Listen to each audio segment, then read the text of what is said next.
We're here with Stanford men's water polo head coach John Vargas prior to the start of the 2011 season at the NorCal Invitational. And Coach, just what are some general things that we can expect from the team this season?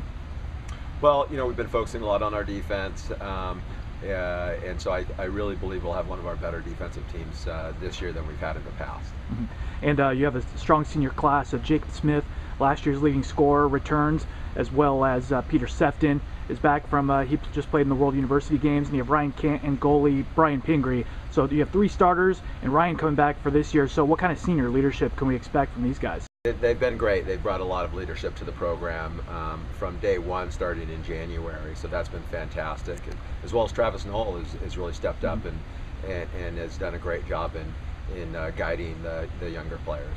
And you guys bring back, before we get to the goalies and the defense, you bring back a lot of firepower from last year. Jacob, Peter, Travis, Paul Rudolph as well. So from the offense, you have a lot of threats down there in the perimeter. So what do these guys give to the team in terms of offensive attack? Great, speed, some quickness, versatility. We'll be able to possibly get some counterattack goals, get goals on the perimeter, goals out of the center. So a lot of versatility. And last year was Brian Pingree's first season as the starting goalie.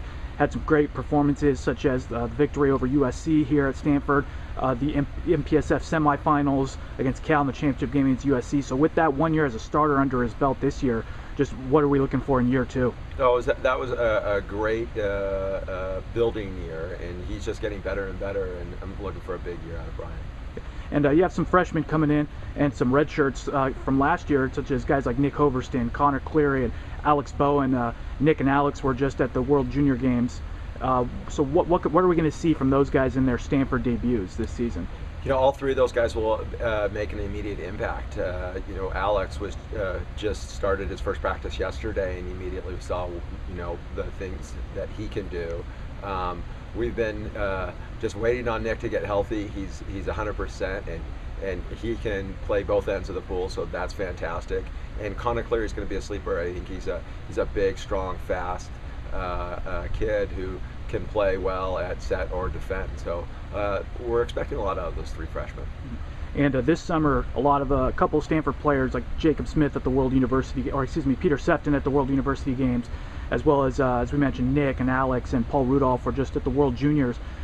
How does this international experience, these guys are coming in game shape already, they've played some big time games against international opponents, so how does that help them already be in form for the beginning of the season? I think it gives them a lot of confidence that they've played at the highest level and played in great international games.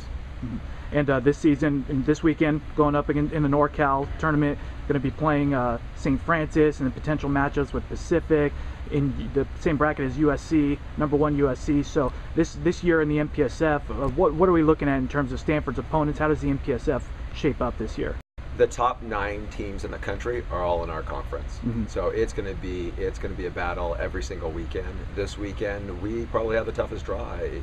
St. Francis gave USC a great game in NC2As last year. They have a lot of international players with a lot of international experience. That's our first game of the tournament. University of Pacific has improved greatly with their international players. Very, very strong team. We played them this summer and got beat, so we're expecting a big game out of them. And of course, USC keeps rolling, so they're doing well.